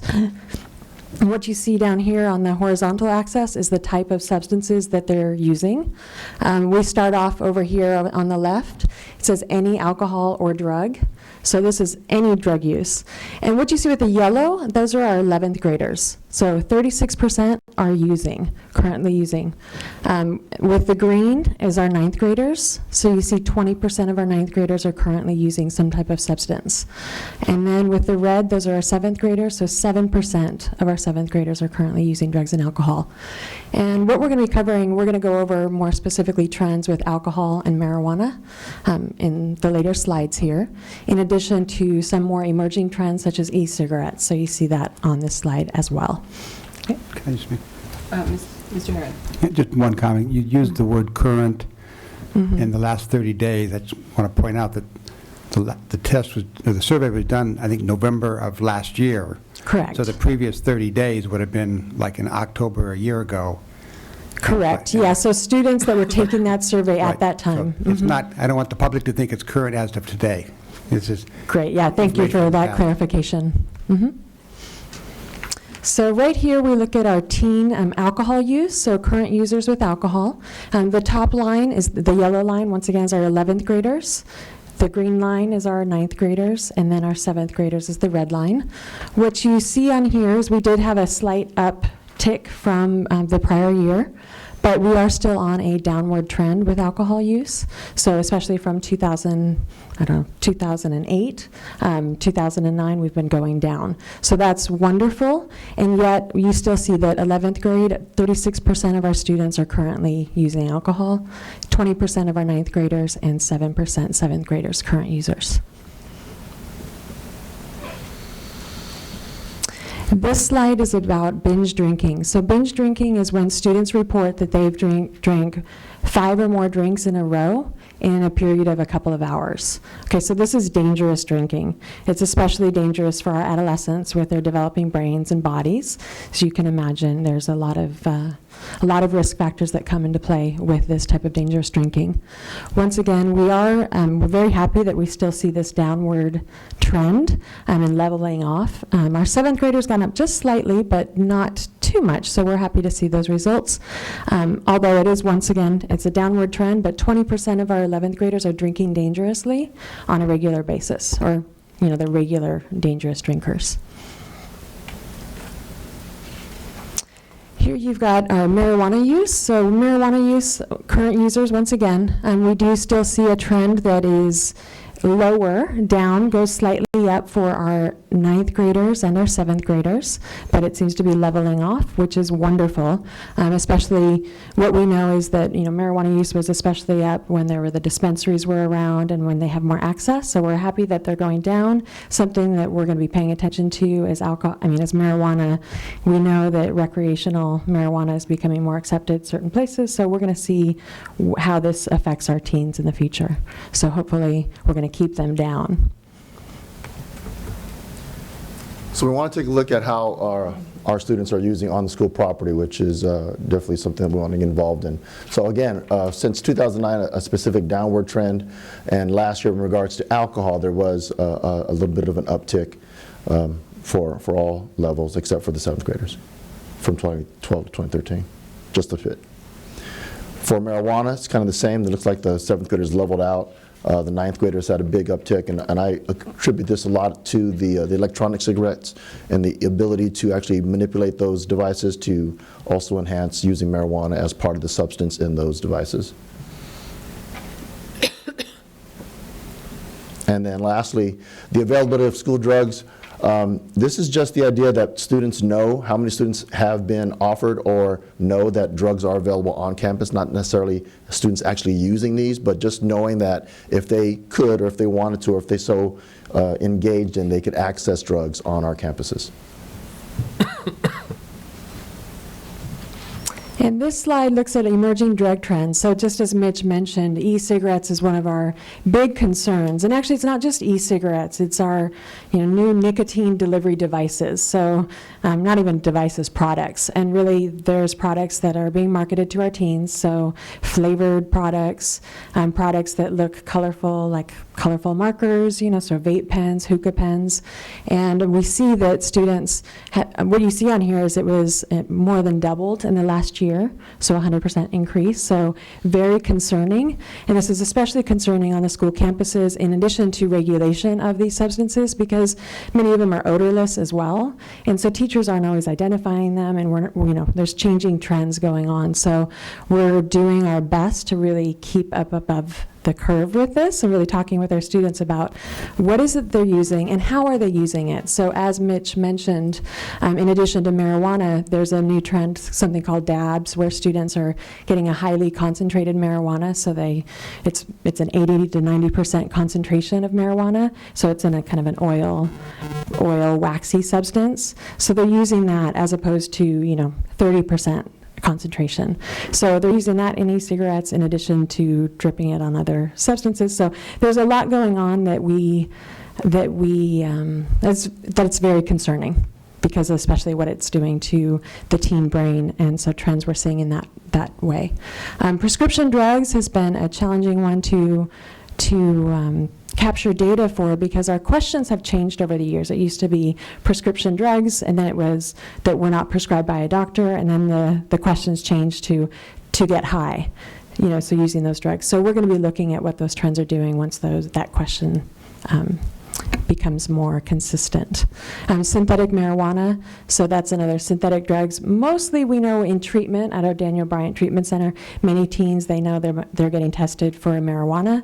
They might be using spice or something that will help them get by because it's not going to be tested for. We do now have a test for spice, so when we suspect that a teen is using, we'll test them for that panel as well. So quickly going over the questions in regards to safety on the school campus. As you can see, the way the questions are worded, we look at if students have experienced some type of lack of safety, being pushed, being afraid, or being in a physical fight, and that data as it's presented. And then kind of the flip side of that, the last question is how safe do you feel? So we see that the majority, 3/4 around for our 7th graders, 2/3 for our 9th graders, and 70% for at least are feeling safe. And it kind of complements or is on the other side of those who are saying that they've had these experiences that make them feel unsafe. And then weapons on campus. We don't see too much of a change from this from previous years. but anytime there's a weapon on campus, I think it's a problem for us. And so having students report that is really definitely a concern, and we're looking at some ways of how to create a presence so that that is not happening. And considering a weapon, many things can be considered weapons. So I know that someone was using an aerosol can and a lighter, and so normally you wouldn't consider a lighter as a weapon or an aerosol can, but together it could be considered that. So those are ways that students are using dangerous weapons on our campus, or at least accessing them. So looking at a few of our mental health indicators with depression. So this question asks students that reported that they felt so sad and hopeless almost every day for 2 weeks that they stopped doing some of their usual activities. We see 20% of our 7th graders and 27% of our 9th graders and 28% of our 11th graders reported this. And this is in the past year. Okay, so having those feelings. And then what you see with suicide, very, very concerning. 15% of our 9th graders and 11th graders report that they seriously considered attempting suicide in the past year. And this is something, you know, working with our youth service specialist program, our counselors that are in the schools, they report many incidents of this on a regular basis, which is concerning, you know, where they're doing students that have suicide ideation. So we're really working with having more mental health counselors in the schools, in the secondary schools. So that's a proposal that we, CADA, are working on currently. Yeah, so thank you very much. We're very happy for our services that are in the community, but especially all the services, prevention, intervention services we have in the schools, because it's partnering with you that we can help prevent and intervent those risk behaviors of our students. So thank you very much. Thank you, board members. Thank you. This Ms. was very, Edison?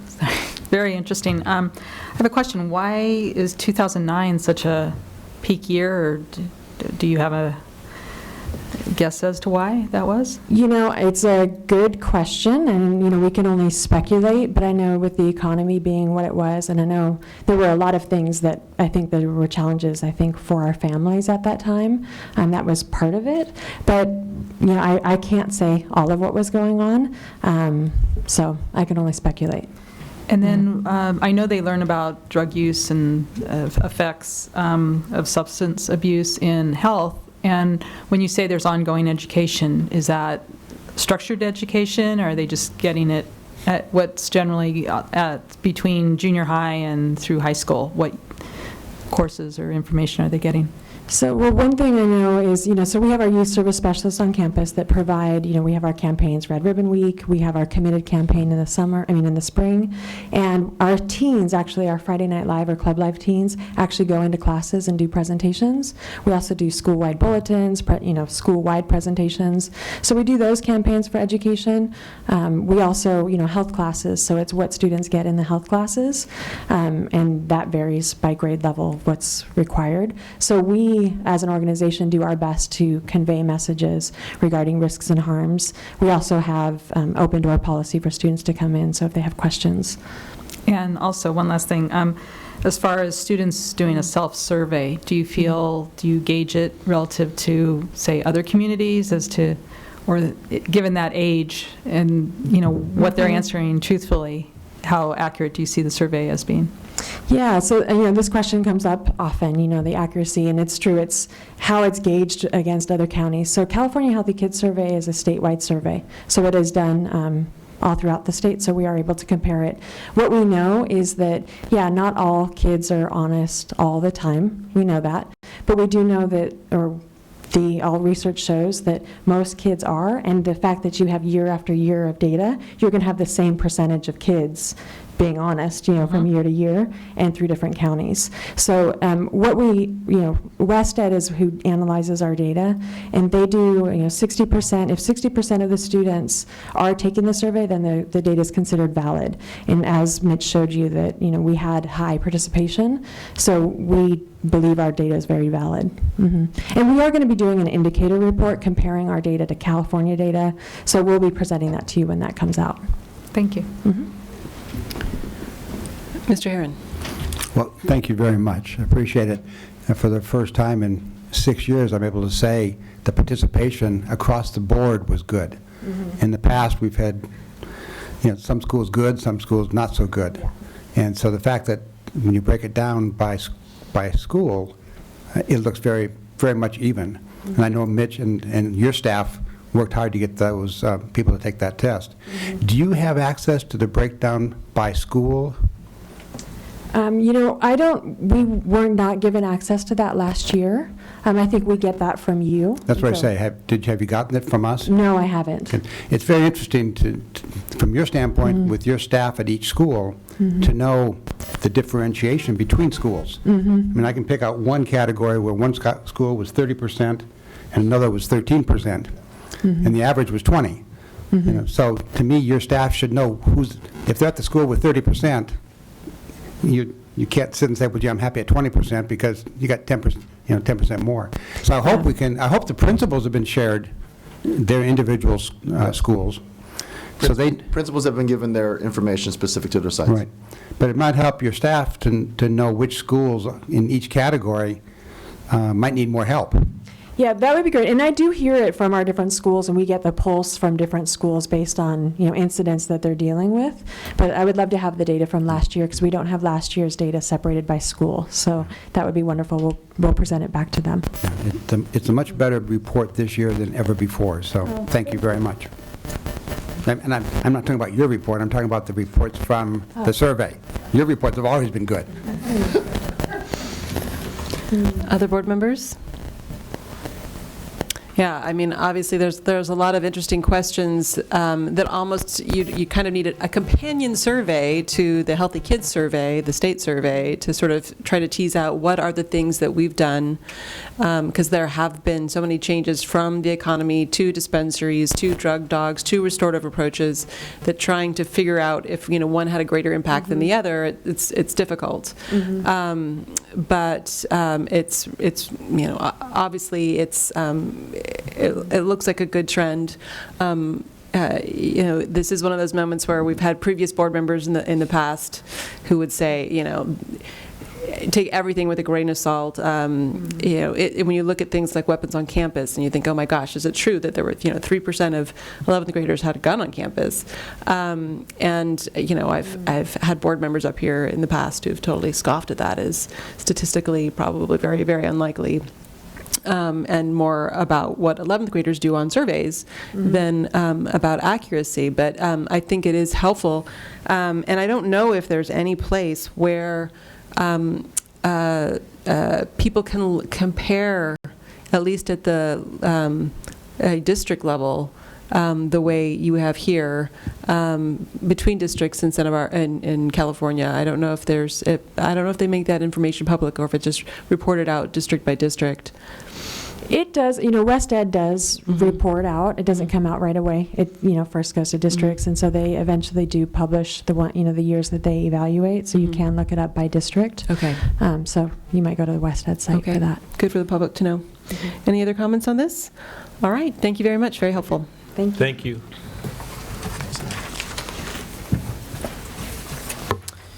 And then the last item on the conference agenda is I-4.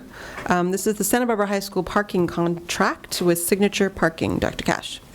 Thank you very much, Madam President. This is proposed management agreement is before you for a conversation.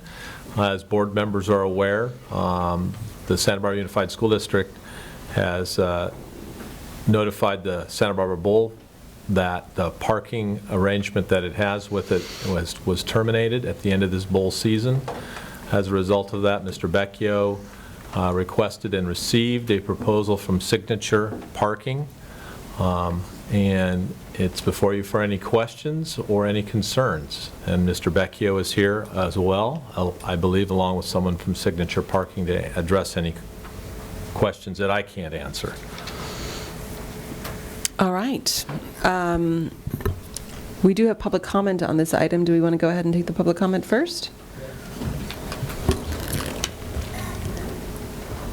Meredith Brace, speaking in support.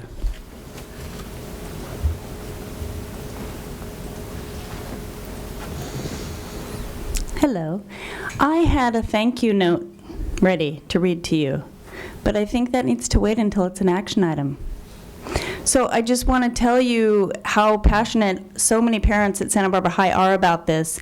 I could fill this room in half an hour with parents of student athletes that are just so tired of having to fundraise, coaches that are so tired of having to spend half of their parent meetings telling parents that they're going to have to fundraise. And it's getting to the point where Mr. Becchio might have to eliminate some of the sports. And we know how sports can be a make or break situation for kids. They really need to be involved in stuff extracurricularly. And so I just hope this goes forward, mainly because the money is that we would get from parked cars is supposed to go to the athletic department, and the athletic department is really in dire need of more funds.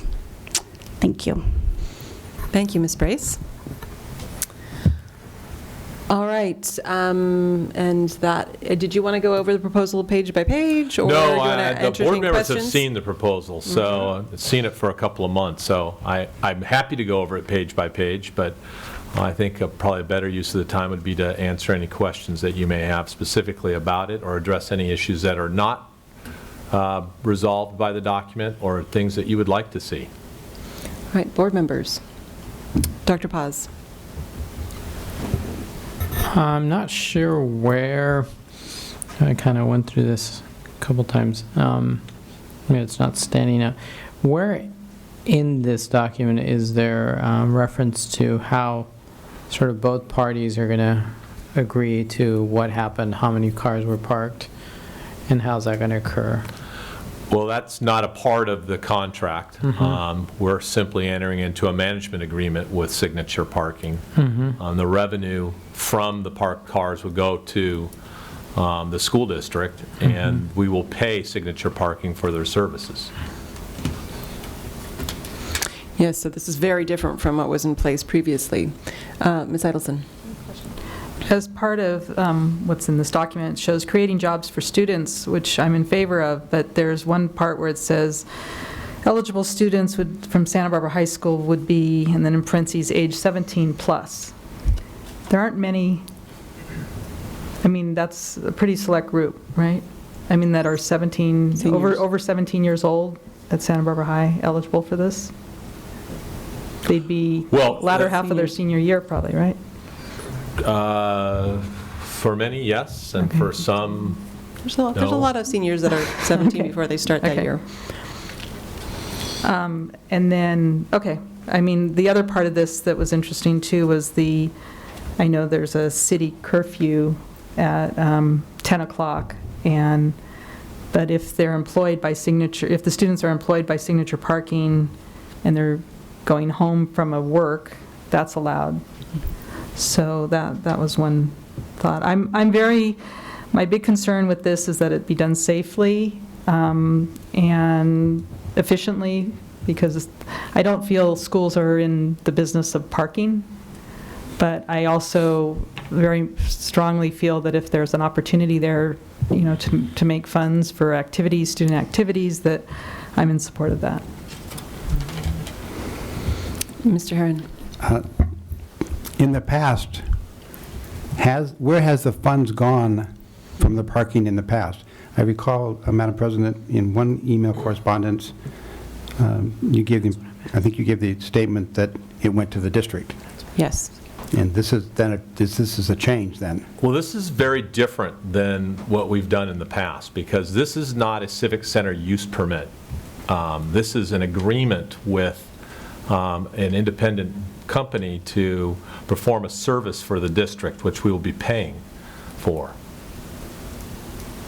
I guess my question is, still the same, is why to the athletic department at a high school?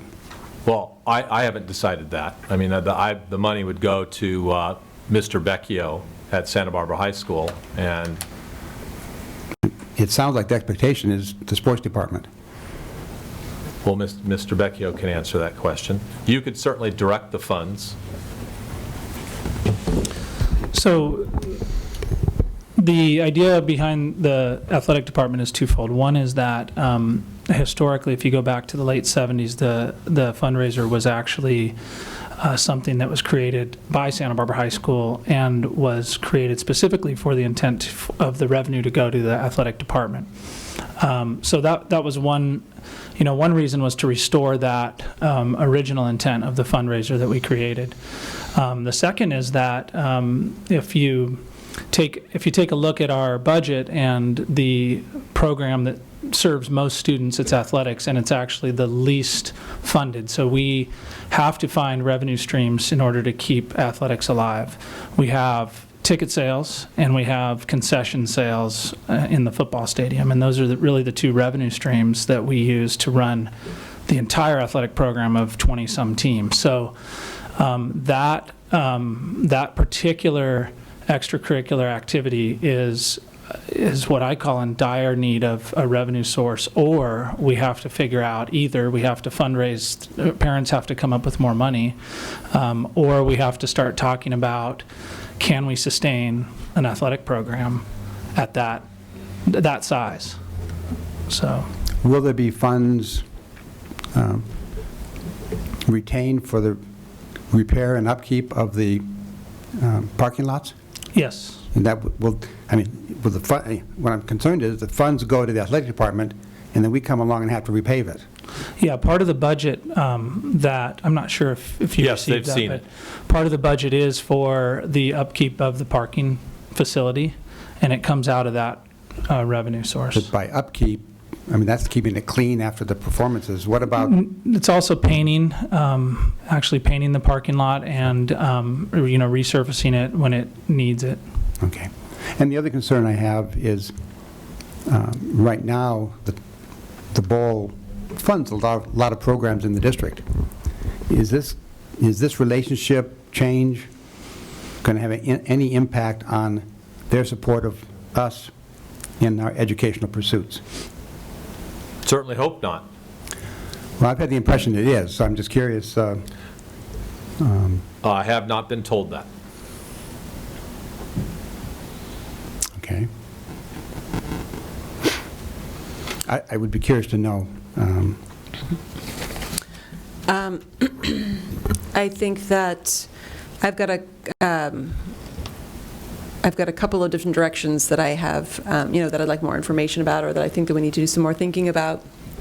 But that also ties on, I think that whenever we look at this, we do need to look at it in a big picture way and look at that particular change. And does that change have any other ramifications to us that we're not necessarily foreseeing?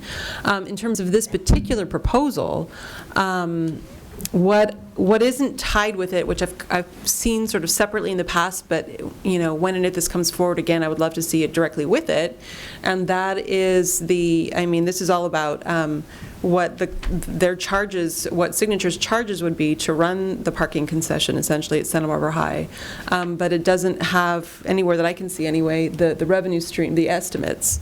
That's in a separate document that I've provided you. Yes, but it's not attached to this. No.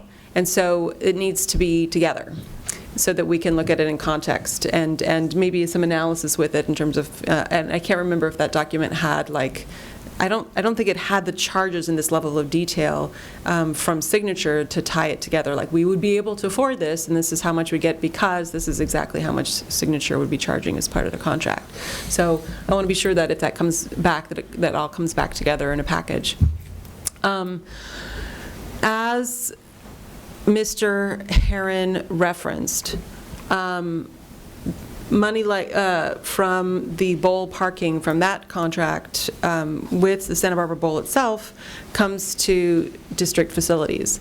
And the reason it does is that, it used to be that there was this sort of hodgepodge of facilities fundraising things going on that there was no control over. And so I would say probably in the early 2000s, the district facilities department became much more, we revised the civic use permit, and it became much more of a established protocol about what to do with the civic use permit and where those funds went. So with this change, if this comes forward, I do think that we need to be looking big picture. You know, I don't necessarily mean that this shouldn't come back to us before we figure out the big picture, but we do need to be thinking about big picture. Because, for example, I could see La Cumbra, they have their parking lot. Earl Warren gets a civic use permit to use it during the fair, for example.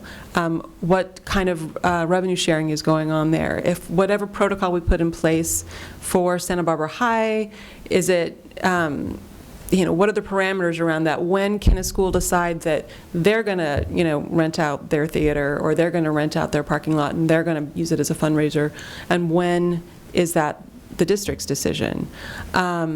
And so I just want to be sure that we think about that big picture. I think that it's great for Santa Barbara High, and I think it's great, especially if you want to use it for athletics. And I love the traditional tie-in with it. I think that makes a lot of sense. Although I do think that if it is a decision for us for it to go back to Santa Barbara High as a fundraiser, that it should be Santa Barbara High's choice as to where it gets spent. You know, I don't think it would be appropriate for us beyond saying, you know, use it to your highest and best purpose for students. So, you know, we're not tying you to anything in that way. But I do think that we need to be looking at that, and that's not so I'm looking at you as I say this, Mr. Becchio, but that's not about Santa Barbara High. This is really a district and board discussion. Ms. Limon. Thank you. So what I didn't see in the documents that were shared with us, and this is more not for us to dictate where the money should go, but something where we know where the money is going, because I could actually see folks at Santa Barbara High who are not part of the athletic department in any way coming and saying, well, why do they get that part, you know, that portion of the money? And I just want to be clear. I don't want to be caught off guard. You know, there's some surprises I really like, others that I don't like as much. And so I think something, just clarifying where that money would go would be helpful to have in writing, to have as part of our minutes, because I know I refer to our minutes or to our board agendas to look for documents and say, well, here's the document, and oftentimes I'm finding myself sending attachments or links to members of the public. So I think that would be helpful. My extent of involvement in this conversation has really been just receiving information and kind of reading it, but I do know that the last time this was on here, it was actually a different conversation. We had the bowl here, and there was concern on their behalf, so I want to acknowledge that that is part of this equation in some ways. And the other piece is that on, you know, this past Tuesday, the City Council had a hearing for an East Side Business Improvement District, and one of the features of that East Side Business Improvement District is to offer shuttles for bowl parking because of the neighborhood complaints. And so I think if we are thinking larger picture of what that means, just something that we should consider. I know I've talked to members involved with trying to move forward the East Side Business Improvement District, and I know that Santa Barbara High School parking bowl contract was specifically mentioned as this needs, you know, Santa Barbara High School needs to be part of this conversation. I don't think that it will impact it a lot. I think people who choose to park in neighborhoods still choose to park in neighborhoods, but it's probably worthwhile to be part of those conversations as that moves forward in the next few months. Mr. Herron. Do we have many large-scale funds coming in, like from, I know there was a church that leased our property at some point. I think Yes. either Dos Pueblos or maybe We have some. two that do. Two. Where did those funds go? They go to support theater managers at those two schools. So they go back to the schools, okay. Do we have others like that at Luke Theater? That's an unusual situation. Unusual situation? I mean, is La Cumbra planning on using the auditorium for productions, probably? I'm going to guess yes. Yeah, and those funds all retain within the school? Well, like Mr. Becchio stated, not all of them do, but Yeah. the majority do. Okay. I just don't want to, I want to make sure we're treating everybody the same, or as fair as we can make it. Absolutely. Ms. Adelson? In this contractor proposal, would Signature provide security also, or would that be I mean, just parking attendants? No, it's just be for the parking service. We would then actually hire a security firm to handle the security portion of the And that would be endeavor. security for on-campus while the patrons are at the concert? Yes. And then, okay. And then what about cleanup afterwards? Cleanup, we would do that as well. We would actually, in the budget sheet that you were provided, it shows a line item for both those. Okay. Those items, and so I can, if you want us to wrap all that into, this is a proposal from Signature, and so they're not going to be, they wouldn't be in the business of doing the security or the cleanup, and so we'll have to figure out, we can attach it as Exactly. So, when it comes forward as an action item, I would expect to have this as an attachment. I would expect to have that as an attachment. And then also at the gate, if there's Canon Perdido Gate and Anna Pamu Gate, or, is there two people guarding funds coming in, and how that's all done too? Yeah. The logistics, basically. Yeah. Okay. And piggybacking on what Ms. Limon had to say about, who makes the decision if you give it back to the site for site fundraising, where does that conversation happen? And that again speaks to is this something that we put in our facilities board policies, so that if you do have an MOU for a special situation on a school, these are the reasons why there would be an MOU, and then perhaps it's the site council that has the discussion about funding that comes in through district facilities use. So those are things that we could talk about in a larger picture. Okay. Any other comments or questions on this? What about on this, just on the contract itself? It all looked pretty straightforward? Yeah? The contract's the contract. And And yes, I think we have to have larger conversations in our facilities use if schools are going to do stuff, but I would like, at least in the memo that's written up or something, where we can refer folks if they ask questions about how Santa Barbara High School is going to use the funding. All right. Absolutely. The sole purpose of tonight was to publicly display the proposal. It was not about the entire package for parking. Mr. Herron. Will Signature choose the students that will help them park?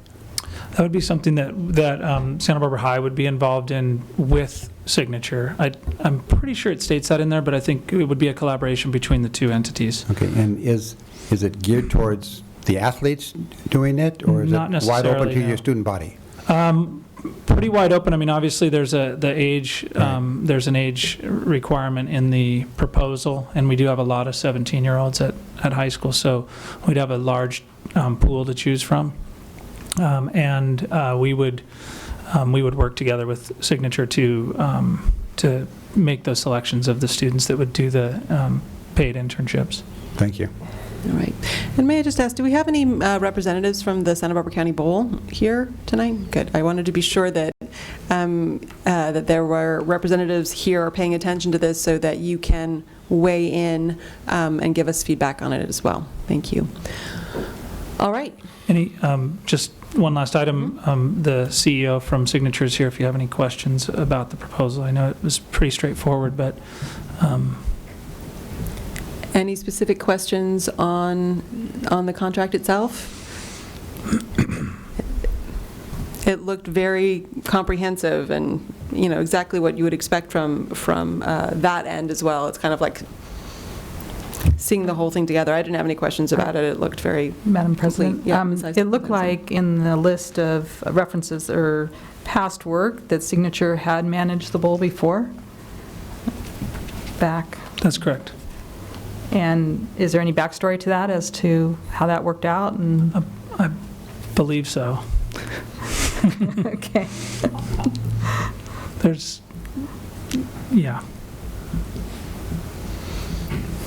maybe something the bowl or the Signature Michael could address at some point with. Is there anything as a school board we should know about as far as? Nothing that I'm concerned about, no.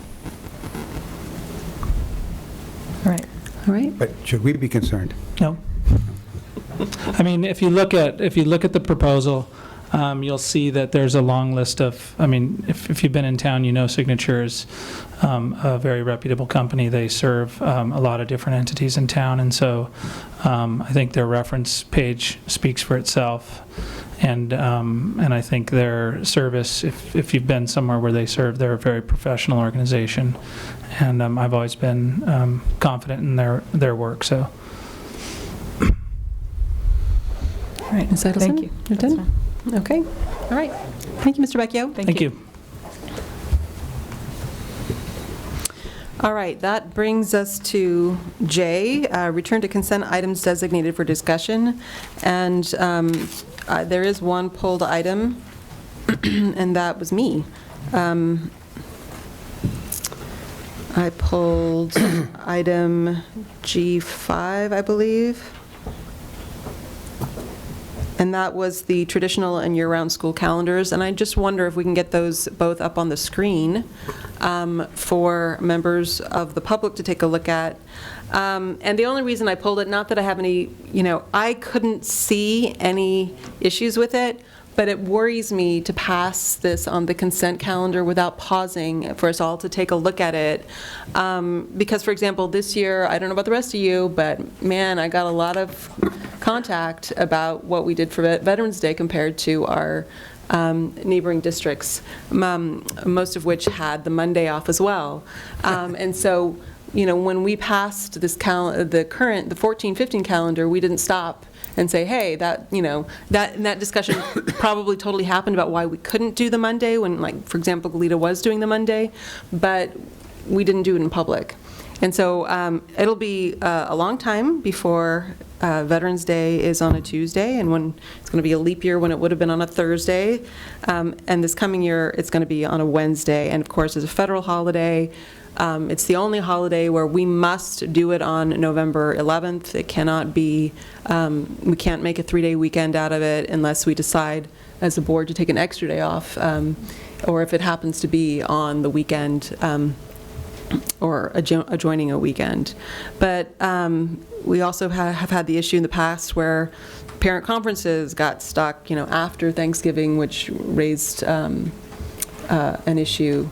And that, pointing out elementary parent conferences, I think we're all paying attention to that now and making sure that that's happening earlier in the year and before Thanksgiving for our traditional calendars. But I also think it's important just for parents to have that first look.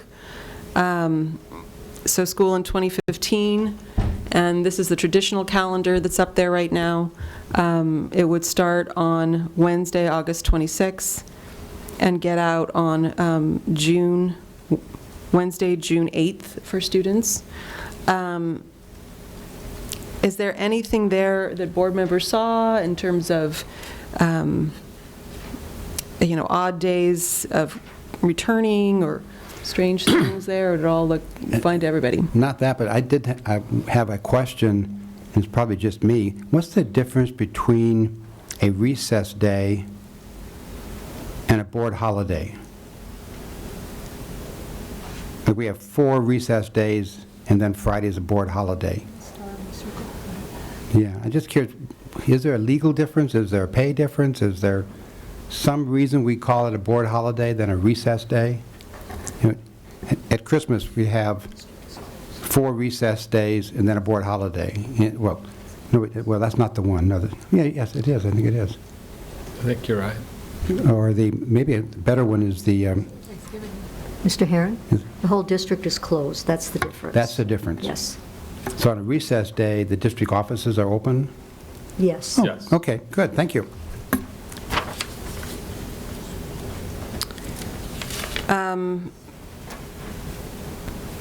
And this 2016, I can't remember if it's true for this year as well, I assume it is, that this is a 4-day weekend in February for Lincoln's birthday, President's Day. I don't want anybody to say that we didn't look. All right. So if there is no... Would you like to look at the year-round as well? I had looked at the year-round, and I didn't see any differences. Obviously, the start date is going to be July the 15th, Wednesday, July 15th, and the end date is June 8th. So it has the same ending date. But I had looked and I'd looked at the recesses, and I didn't see anything glaring there.